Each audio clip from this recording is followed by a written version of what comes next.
A gente tinha um treinamento todos os domingos que a gente chamava de Tadel, treinamento avançado de líderes. Só que o nome Tadel parece pastel, tal, fica meio esquisito, né? Talvez alguém até associe com Pinel, então tira o El. A gente decidiu chamar de TV, treinamento da visão. E nós vamos voltar com um princípio que levou a gente muito longe: treinar toda a igreja todo domingo. Isso vai acontecer por 15 minutos. O Tadel vai começar meia hora antes do culto. Então o culto das 5 vai ser 4h30 o Tadel. 4h30 você chega, senta, tem um treinamento de 15 minutos, 5 minutos de interação do pastor de rede com a rede dele e 10 minutos até começar o culto. Você vai chegar meia hora antes, vai receber 15 minutos de treinamento, 5 minutos de interação, mas toda semana nós vamos estar treinando o exército dos servos do Senhor para a gente fazer a diferença e todo mundo ganhar muitas vidas para Jesus. Amém? Então é isso que vai acontecer a partir do dia 22, do primeiro domingo após o carnaval. Amém? Então quem pode dar um glória a Deus aí? Vai dar mais trabalho, mas vai valer a pena, não vai? Vai valer a pena. Todo mundo aqui tem chamado para servir a Deus. Amém? Então é isso aí. Gente, no domingo passado a gente estudou sobre o livro de Gálatas, capítulo 1. Hoje nós vamos falar de Gálatas, capítulo 2. Domingo que vem, talvez eu não fale do capítulo 3, porque como é carnaval, alguns estão viajando e tudo, então eu faço uma outra mensagem, e aí na semana seguinte eu vou com 3, 4, 5 e 6. Cada domingo um capítulo. Qual é a minha ideia? Ajudar você a fixar esse capítulo.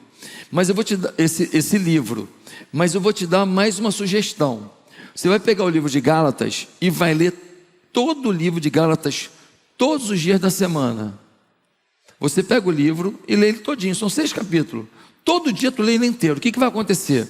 Você vai conseguir guardar a informação que no capítulo 1 fala isso, no capítulo 2 fala aquilo, no capítulo 3 fala sobre isso, o 4 sobre isso, o 5 sobre isso e 6 sobre isso. Então toda vez que esse assunto surgir, o teu cérebro vai apontar para a tua consciência, dizendo: é no capítulo tal de Gálatas que fala sobre isso. É assim que a gente vai decorando aonde trata o assunto. Por exemplo, onde que está o assunto do filho pródigo? Lucas 15. Qual é o versículo? Eu posso não lembrar, mas eu sei que é Lucas 15. Eu abro Lucas 15, a partir do verso tal fala do filho pródigo. Tá certo? Então é assim que você consegue, para cada livro da Bíblia, entender os princípios que tratam disso. Beleza? Então, por favor, vamos fazer esse teste? Tenta pegar amanhã, mas lê o livro assim, plá. Pastor, eu gosto de ler, marcando. Não, faz uma leitura mesmo, porque quando você marca, aí vai ficar demorado, você não vai ler o livro inteiro. Se você ler 5 dias, o livro de Gálatas inteiro, todos os dias, Gálatas já é menos um livro para você ter dúvida. Esse você já vai saber aonde que vai, o que trata, já é mais um conteúdo que vai estar gravado contigo. Nós vamos fazer mais umas 2 ou 3 séries esse ano em livros da Bíblia. E cada um deles nós vamos fixar. Esse ano, amigo, eu quero ser mais indutivo, no sentido de você captar com mais profundidade o que um livro da Bíblia fala. Amém? Então vamos fazer isso? Tenta ler Gálatas amanhã, os 6 capítulos, não é muita coisa não, rapidinho você lê, tá bom? Bem, Gálatas capítulo 2, abra a sua Bíblia, diz assim a palavra de Deus: Paulo é aceito pelos apóstolos. Deixa eu te explicar uma coisa. Jesus convocou 12 apóstolos, não foi isso? Só que depois Jesus apareceu para um homem chamado Paulo, quando ele estava indo para Damasco, e Jesus deu para ele uma revelação, e ele se tornou também um apóstolo. Só que ele não tinha interação com os outros 12. Os 12 trabalhavam junto aos judeus, e Paulo trabalhava junto aos gentios. Quem eram os gentios? Todos os povos não judeus. Por isso que quando fala que Paulo foi para tal lugar, depois foi para tal lugar, é porque Paulo tinha uma estratégia. Qual era a estratégia?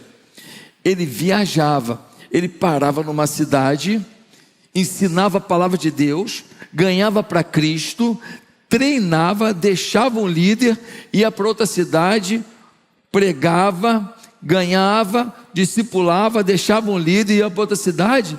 Teve cidade que Paulo ficou 2 semanas, deixou uma igreja. Em Éfeso ele ficou já 2 anos e meio. Aliás, a cidade de Éfeso, você vai lá hoje, e ela é do jeito que era na época do Paulo. É incrível, é incrível. Você vê a arena onde Paulo pregava. A Bíblia é a verdade, gente. A própria história comprova a verdade bíblica. Você vê onde que é o Areópago, onde Paulo era professor em Éfeso. Gente, Paulo era o apóstolo dos gentios, e os outros apóstolos eram os apóstolos junto aos judeus. Agora, olha o que aconteceu, capítulo 2. 14 anos depois, subi novamente a Jerusalém, dessa vez com Barnabé, levando também Tito comigo. Fui para lá por causa de uma revelação, e expus diante deles o evangelho que prego entre os gentios, fazendo, porém, em particular aos que pareciam mais influentes, para não correr ou ter corrido inutilmente. Mas nem mesmo Tito, que estava comigo, foi obrigado a circuncidar-se, apesar de ser grego. Essa questão foi levantada porque alguns falsos irmãos infiltraram-se em nosso meio para espionar a liberdade que temos em Cristo Jesus e nos reduzir a uma escravidão. Não nos submetemos a eles nem por um instante, para que a verdade do Evangelho permanecesse com vocês. Quanto aos que pareciam influentes, o que eram então não faz diferença para mim. Deus não julga pela aparência. Tais homens influentes não me acrescentaram nada, ao contrário, reconheceram que a mim havia sido confiada a pregação do Evangelho aos incircuncisos, assim como Pedro aos circuncisos. Pois Deus, que operou por meio de Pedro como apóstolo aos circuncisos, também operou por meu intermédio para com os gentios. Reconhecendo a graça que me fora concedida, Tiago, Pedro e João, tidos como colunas, estenderam a mão direita a mim e a Barnabé em sinal de comunhão. Eles concordaram em que devíamos nos dirigir aos gentios e eles aos circuncisos. Somente pediram que nos lembrássemos dos pobres, o que me esforcei por fazer. Quando, porém, Pedro veio a Antioquia, enfrentei-o face a face por sua atitude condenável, pois antes de chegarem alguns da parte de Tiago, ele comia com os gentios. Quando, porém, eles chegaram, afastou-se e separou-se dos gentios, temendo os que eram da circuncisão. Os demais judeus também se uniram a ele nessa hipocrisia, de modo que até Barnabé se deixou levar. Quando vi que não estavam andando de acordo com a verdade do Evangelho, declarei a Pedro diante de todos: você é judeu, mas vive como gentio, e não como judeu. Portanto, como pode obrigar gentios a viverem como judeus? Versículo 19: pois por meio da lei eu morri para a lei, a fim de viver para Deus. Fui crucificado com Cristo, assim já não sou mais eu quem vive, mas Cristo vive em mim. A vida que agora vivo no corpo, vivo-a pela fé no Filho de Deus, que me amou e se entregou por mim. Não anulo a graça de Deus, pois se a justiça vem pela lei, Cristo morreu inutilmente. Vamos traduzir? Havia algumas dúvidas. Qual é a dúvida? Algumas pessoas na igreja de Gálatas queriam que os novos convertidos seguissem os rituais judaicos. Um deles, circuncisão. O que era circuncisão? O homem, ele corta uma parte do seu órgão genital masculino, um prepúcio do órgão genital masculino. Então, todo menino judeu, quando nasce, ao 8º dia, tem esse corte no seu órgão genital masculino. Pastor, por que Deus fez isso? Eu sou muito prático na teologia. A minha teologia é muito prática. Para mim, Deus fez isso para toda vez que o cara fosse fazer xixi, ou toda vez que ele fosse se deitar com uma mulher, lembrar que ele tinha uma aliança com Deus. Porque Deus não queria que os homens de Deus se envolvessem com as mulheres pagãs, para não levar o paganismo para dentro do povo judeu, que seria o povo que colocaria o Messias no mundo, Jesus. Então, para que eles não se envolvessem com mulheres pagãs, colocou no órgão genital masculino uma indicação: você é circuncidado. Simples assim. Só que agora um homem se converte com 30, com 40 anos, vai circuncidar? Não faz sentido, era uma prática dos judeus, mas tinha gente da igreja que queria isso. Paulo defende junto a Pedro e os outros apóstolos que o que salva é a fé em Jesus e não o ritual. Então circuncisão, papo de judeu, não tem nada a ver com gentio. Que quem se convertesse na igreja, na Espanha, na Cilícia, em Chipre, em qualquer outro lugar, não precisaria se circuncidar. Todo mundo apertou a mão e falou: faz sentido, o que salva é a fé em Cristo. Porém, teve um dia que estava todo mundo comendo, Pedro batendo papo com os irmãos gentios, e aí chega Tiago, e Tiago, apóstolo, chega junto com algumas pessoas muito fervorosas nessa questão judaizante, essa questão de ritual dentro da igreja. Quando Pedro viu, ficou constrangido e se afastou dos gentios, de fininho. Paulo percebeu. O Barnabé viu Pedro fazendo e fez igualzinho. Paulo percebeu. Paulo não perdia a viagem, deu uma rasgada no Pedro, falou: larga de ser hipócrita. Tu estava comendo aí numa boa com os irmãos aí, agora porque chega esses caras chatos, que querem colocar aqui uma lei ritual dentro da igreja cristã, que quer impor uma escravidão, quando a gente em Cristo tem liberdade, e você se afastou.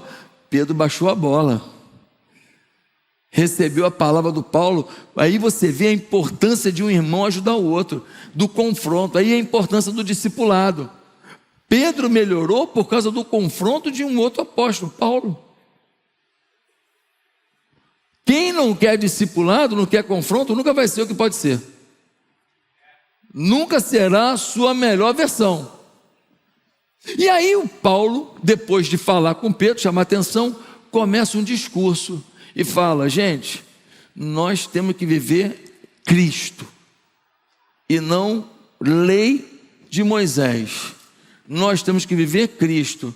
E vou falar mais. E aí no verso 20 ele vai dizer: já estou crucificado com Cristo, e vivo não mais eu, mas Cristo vive em mim. E é aqui que eu quero concentrar meu foco com você. Paulo diz: já estou crucificado com Cristo, e vivo não mais eu, mas Cristo vive em mim. Ele está crucificado com Cristo. A vida de Paulo, essa vida de expressão do poder de Deus, é a vida de alguém crucificado com Cristo. O que significa isso? Você é crucificado com Cristo? Você foi crucificado com Cristo? Bem, se você não souber o que é isso, você está na igreja, mas você não tem a vida de alguém crucificado com Cristo. O que é alguém crucificado com Cristo? Primeiro, ser crucificado com Cristo é aceitar a libertação da culpa. Querido, a primeira parte da afirmativa do Paulo diz: já estou crucificado com Cristo. Isso explica que o Filho de Deus, e ele explica depois: o Filho de Deus me amou e se entregou a si mesmo por mim, e deu a sua vida em meu lugar. Paulo explica, ele está dizendo aqui, ele se deu por mim, ele me ama, a conta foi paga. Mas você ajudou na morte de Estevão, mas a conta está paga. Mas você mentiu, a conta está paga. Mas você adulterou, a conta está paga. Mas você roubou, a conta está paga. Está falando de quê? Não, mas você prostituiu, mas a conta está paga. Não, mas você tocou um tambor lá para o inferno, a conta está paga. Ah, mas você invocou feitiçaria, a conta está paga. De que você está falando? Está me acusando de quê? Tem um memezinho na internet agora, que tem uma musiquinha. Se quiser me ir no meu passado, não estou lá. Já viu isso? Essa musiquinha, já viu? Já viu? Só eu que vi. Aí aparecem várias imagens. As pessoas estão colocando as imagens. Aí elas colocam a imagem delas servindo ao mal, sabe? Fumando, e bebendo, e cachaçada. As moças com roupa indecente, os caras fazendo algazarra e tudo. Aí vai mostrando outras fotos, daqui a pouco mostra eles num batistério, batizando. Já viram já? Aí daqui a pouco mostra eles no púlpito cantando, adorando. Cara, um dia apareceu uma mulher bonita. Se quiser me... Porque como eu vejo muito esses vídeos de transformação, eu amo ver isso, aparece toda hora para mim. Aí aparece uma moça bonita, muito bonita. Gente, ela travesti. Cara, nossa, não parecia. Aí mostra o travesti. Aí mostra daqui a pouco o dia que ele cortou o cabelo, ele chorando. Aí ele corta o cabelo. Aí daqui a pouco mostra ele com a Bíblia na mão. Daqui a pouco mostra ele se casando. Daqui a pouco mostra 3 filhos. Daqui a pouco mostra no altar pregando. É o Evangelho. O Evangelho não está nem aí para o que você fez. O Evangelho está a fim de saber se você quer fazer. O mundo pode te apontar o dedo, o Evangelho não. Ah, pastor, meu pecado não foi tão grave. Irmão, olha só, essa avaliação do que é pecado, pecadinho, pecadão, é por tua conta. Deus está dizendo o seguinte: se for pecado, me afasta de você, mas o meu perdão está disponível para me aproximar de você. É isso que a gente tem que entender. Pastor, mas eu vivi uma vida errada. Pastor, eu aprontei. Pastor, eu enganei pessoas. Eu sei, é triste. Você pode estar pagando algumas consequências.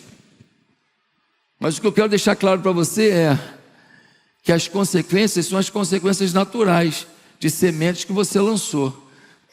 Mas nunca ninguém pode botar o dedo na tua cara e te acusar e dizer: olha, você não merece, você não é digno por causa disso. Não, não, não.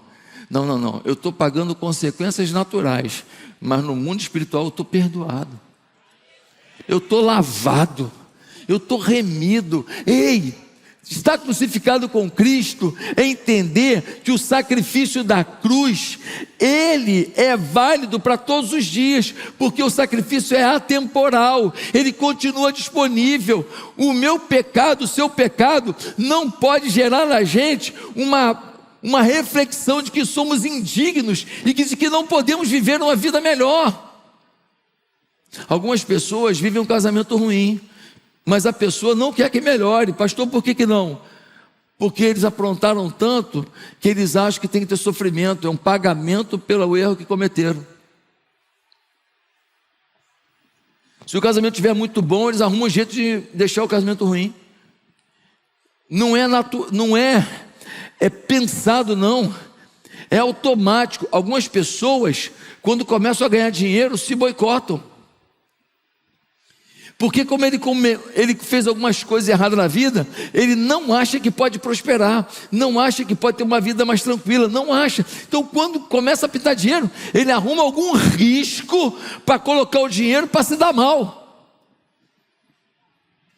para viver aquela loucura de novo. É um boicote pessoal. Isso eu vejo toda hora. Pessoas que por causa da culpa do que fizeram, do que foram, do que vivenciaram, não se acham à altura da glória de Deus e de ser instrumentos de Deus. Uma mulher, ela chegou para mim há anos atrás, aqui na igreja, e disse: pastor, eu errei muito na minha vida sexual e eu fui prostituta. Eu nem acreditei. Falei: mesmo? É uma gracinha de pessoa, carinhosa, humilde. Falei: pastor, eu influência errada, minha vida era um inferno com os meus pais, quis sair de casa, caí nessa vida.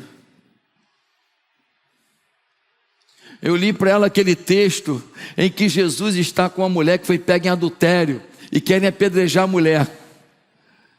E aí, Jesus começa a escrever o pecado dos caras no chão.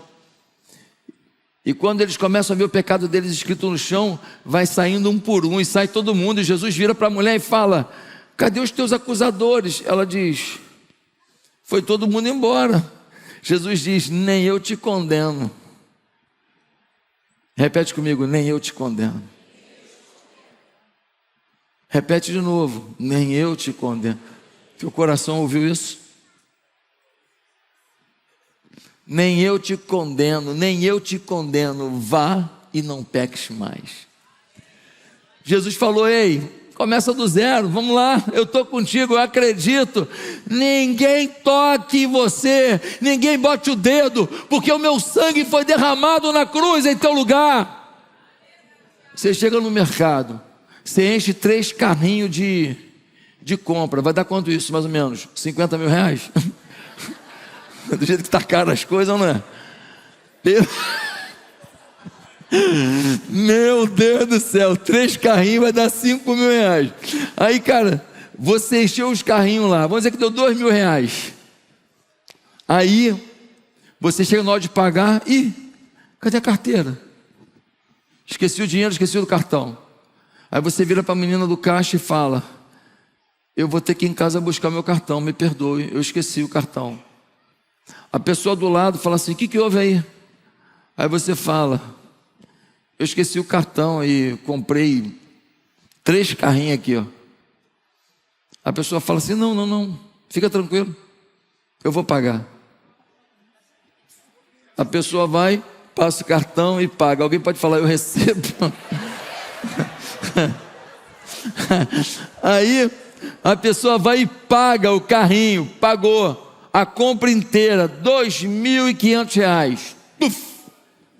Deixa eu te perguntar uma coisa: está pago? Foi você que pagou? Mas o produto é seu? Vai levar para casa? Alguém pode te bloquear? Por quê? Está pago. Quem entendeu? Jesus pagou, amigo, chega. Ninguém pode falar mais nada, está pago. Está pago, o sangue de Jesus derramado no Calvário, derramou por teu pecado.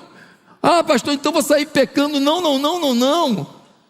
Porque a condição para o perdão é o arrependimento sincero, genuíno. E quem vive na prática do pecado não está arrependido.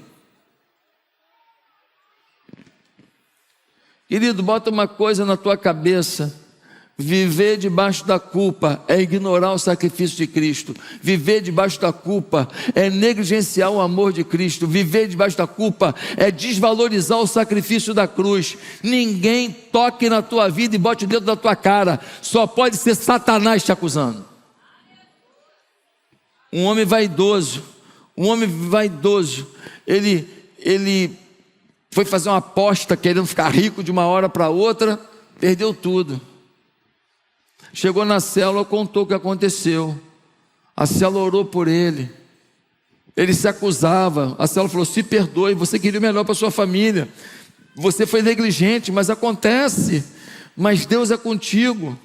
No dia seguinte, toca na campainha da casa dele alguém, ele abre a porta, é o pessoal do supermercado. A célula se uniu e fez uma compra para ele, e chega danoninho, e chega biscoito, e chega carne, e chega óleo, e chega macarrão, e ele que nunca precisou agora recebe, e o povo vai lá e celebra. Ei, nós estamos aqui que nós somos família, nós estamos juntos. Ei, esse é o evangelho. Não se culpe, celebre a graça de Deus. Um outro camarada virou para mim, ele se converteu e falou: pastor, eu me converti, mas eu tenho um problema. Qual é? Eu tenho uma amante de muitos anos. Pastor, a minha mulher não merece isso, mas eu não consigo me desvencilhar. É uma moça do trabalho, ele trabalhava numa prefeitura. Eu não consigo me desvencilhar desse negócio. Falei: meu irmão, vamos orar, Deus é contigo. Agora você é a nova criatura.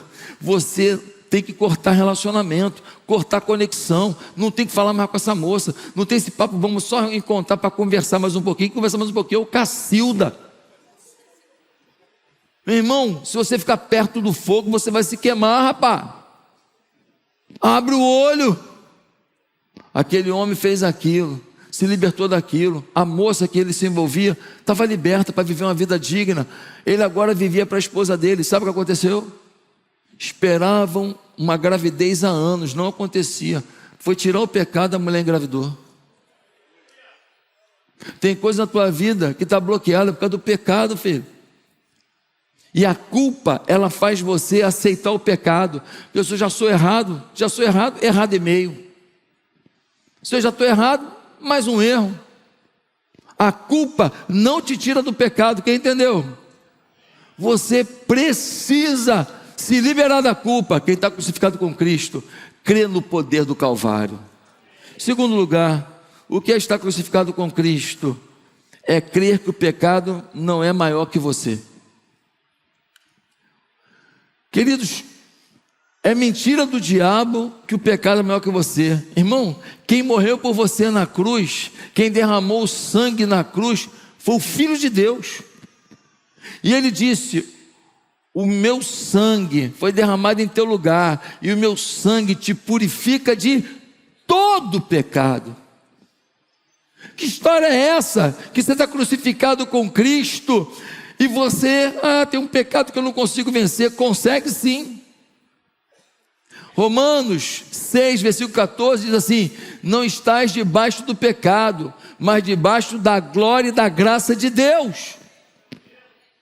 Não estás debaixo do pecado, vocês têm a vitória sobre o pecado.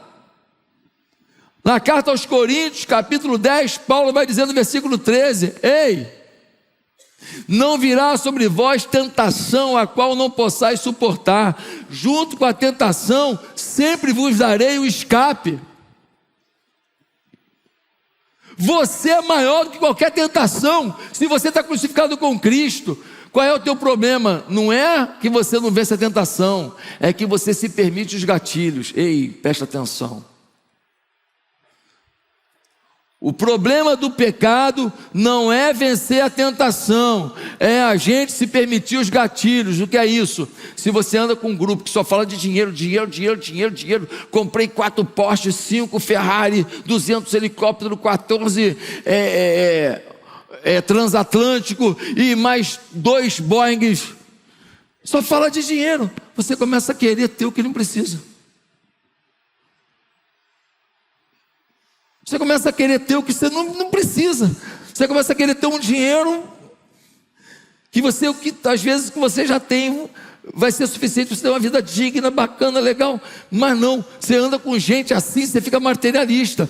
Você anda com pessoal que tudo é vinho, porque tem um vinho da safra tal, do não sei o que lá, que é a uva tal, que o tal, porque não sei o que é fermentação, porque se balançar para a direita é uma coisa, para a esquerda é outra. Cacilda. É tanta regra. Não, porque esse aqui é um vinho chambleblé.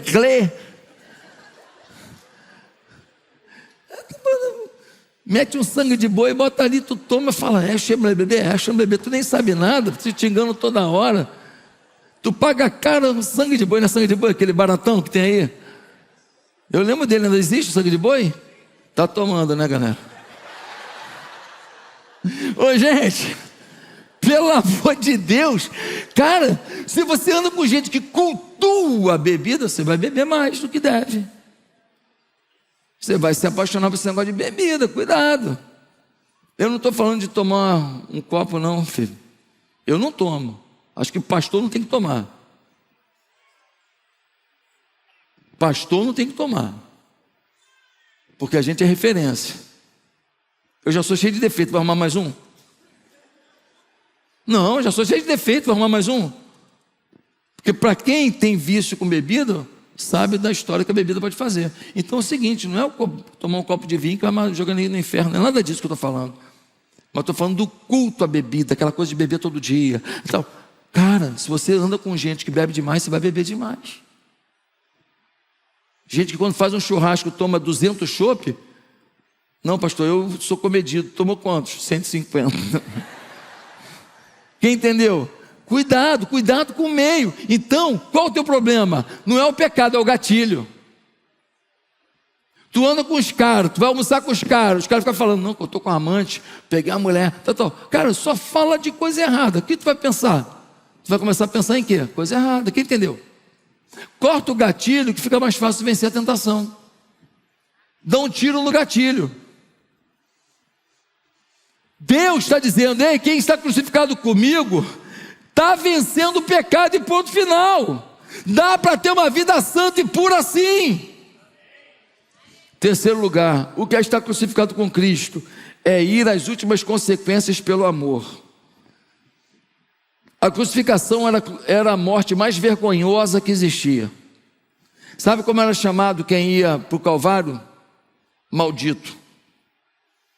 O fulano, maldito. Quando você era condenado à cruz, você era chamado de maldito. Era a morte mais dolorosa de todas as mortes. As pessoas sofriam tanto na cruz, porque elas ficavam presas pelas mãos e pelos pés. Cravos de 18 centímetros atravessavam, mais ou menos nesse ponto, não era aqui exatamente, era aqui, para poder agarrar nos ossos e na carne, para não arrebentar, senão podia arrebentar e o corpo sair. E nos pés também, fincados os 2 pés. Então a pessoa começava a ter câimbras horríveis nos braços. O que ela fazia? Jogava o peso nos pés. Aí vinha uma cãibra horrível doendo nos pés, jogava o peso para segurar nas mãos. A pessoa lutava com cãibras terríveis o tempo inteiro. Alguém já teve cãibra aqui? Quem já teve cãibra? O sol em cima, e a pessoa ali, sem protetor solar, o sol queimando, a pele ardendo. É assim que era a crucificação. O sangue escoando, a pessoa gotejando e sem água, ficando desidratada. Irmão, não queira saber o que era a crucificação. Algumas pessoas chegavam ao estágio de loucura na crucificação. O desespero era tão grande que a pessoa ficava louca, entrava numa confusão mental, gritando, tal, o olho ficava esbugalhado, uma coisa terrível. Jesus suportou isso por amor. Ele estava no mundo como homem. Ele falou para Deus, tem jeito? Se possível for, passa de mim esse cálice. Deus falou, não tem jeito não, irmão. Só você que não tem pecado, só você pode morrer pelo pecado. Só você pode ser o sacrifício vivo no lugar deles. Bota uma coisa na tua cabeça. Naquela cruz não estava escrito humanidade não, estava escrito o teu nome. Naquela cruz, ele morreu pelos pecados do mundo. Morreu pelos pecados do Josué. Tinha teu nome lá. Você está ouvindo bem? Tinha teu nome lá. Então, amigo, crucificação com Cristo é você decidir viver qualquer sacrifício por amor. Aí eu pergunto, o que você faz por amor? A história de quem você muda por amor? Apareceu lá em casa essa semana uma pombinha, 2 gaviões foram em cima dela, ela caiu no chão, e os gaviões picando a pombinha.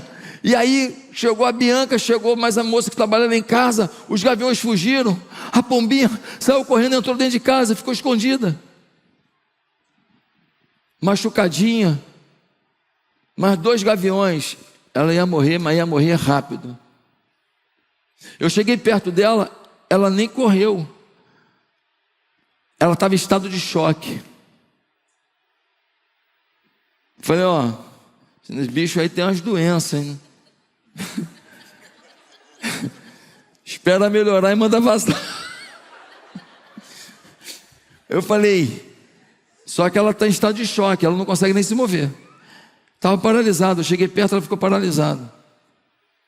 Passou um tempo, o desgraçado do gavião lá, no prédio do lado, de olho, gente, impressionante. Aí passou um tempinho, pegamos, aí colocamos lá do lado lá, quando fomos levando assim, ela voou e foi embora. Fazer o bem para uma pombinha dá uma sensação de dever cumprido. E tem muita gente que não quer ter a sensação de dever cumprido nem ajudar uma pessoa. O que você está fazendo para mudar a vida dos outros? O que você faz por expressão de amor? Qual renúncia que você faz por alguém? O quanto o teu dinheiro ajuda alguém, o quanto o teu trabalho ajuda alguém, o quanto o teu dom ajuda alguém, o teu talento ajuda alguém, qual a diferença que você faz? Era para todo mundo aqui ser líder de célula, todo mundo está pastoreando vidas, ganhando os vizinhos todos. Tua casa era para ser uma igreja. Uma vez por semana tem reunião da célula e você pastoreando pessoas. O que custa? Era para todo mundo aqui estar em célula, pastoreando, cuidando de vida, transformando corações. É o mínimo. Era para ter aqui, no mínimo, o dobro de pessoas que tem aqui hoje. Se cada um aqui trouxesse um visitante. Se você lutar a semana inteira para trazer um, você consegue trazer um? Era para ter o dobro. Ué, pastor, mas não caber. Ué, faz quinto culto. Faz sexto, sétimo. Eu não vou pregar em todos, não. Não dá. Vai ser tanto culto, se a gente acreditar nisso, que vai ter 10 cultos. E vai ter o recurso para fazer o templo ali para 8.000 pessoas, assim, ó. Aí a gente sai desse daqui para o dobro do tamanho, com uma infraestrutura toda, elevador, praça de alimentação, um monte de salões anexos. Não coube lá dentro, vai com transmissão online para um salão do lado, bota mais 2.000 no salão do lado. Quem viu pela fé isso que eu falei? Cara, um dia chegaram para o apóstolo Paulo e falaram: Paulo, profeta Ágabo, Atos capítulo 21, não vai a Jerusalém não, porque você vai ser preso. Aí o Paulo vira para ele e fala assim: não me perturba o coração, eu sei que eu vou ser preso, Deus já falou comigo, mas eu estou disposto não apenas a ser preso. Se eu tenho que ir a Jerusalém, eu estou disposto não apenas a ser preso, mas a morrer por amor ao Evangelho. Eu não estou pedindo para você morrer, não. Eu só estou pedindo para você sacrificar alguma coisa por pessoas, por vidas para Jesus. Em último lugar, o que é ser crucificado com Cristo? É ser submisso ao Espírito Santo. Ele diz: já estou crucificado com Cristo. Já não sou eu quem vive, mas Cristo vive em mim. Versículo 20 é muito forte. Paulo está dizendo: ei, eu morri. Paulo morreu. Quem vive agora é Cristo no Paulo. Não é mais o interesse do Paulo, as vontades do Paulo, os desejos do Paulo, as vaidades do Paulo. O Paulo agora é de Jesus. Eu estou aqui para cumprir o que Ele quer de mim. Paulo está dizendo: olha, eu decidi viver para Ele. Eu decidi viver a vontade dEle. Os gnósticos achavam que com a carne valia tudo. Paulo diz: não, a minha carne está submissa ao Espírito. Não é só minha vida espiritual, não, o meu corpo está submetido ao Espírito. Ele entende que ele, como um todo, tem que estar debaixo da vontade do Espírito. Quando eu vivo por mim mesmo, não permitindo que Cristo viva em mim, eu confio na minha competência para ser feliz. Quando eu vivo por Cristo, se Ele me manda para uma aventura louca, eu creio que eu posso ir, porque a minha felicidade está nele. Uma pessoa que vive na dependência do Espírito Santo, tudo que ela vai fazer, ela consulta o Espírito. Vamos fazer esse negócio? Calma aí, eu vou orar. Espírito Santo, e aí? Aqui, vou te apresentar uma pessoa. Tá. Amanhã eu falo contigo. Espírito Santo, é para conhecer essa pessoa? Olha, quero te levar num lugar que vai ter lá uma conexão legal, que você conheça umas pessoas, eu acho que vai rolar um negócio lá. Ah, tá, depois eu vejo contigo. Espírito Santo, devo ir nesse lugar? Ou vai ter uma proposta que eu vou acabar aceitando, que vai ser um risco para a minha vida? Olha, eu tenho um investimento novo para você, nossa, super rentável. Espírito Santo, bota o dinheiro que eu ganhei com tanto suor, faço investimento nisso, é de Deus. Os bitcoins estão caindo aí, hein?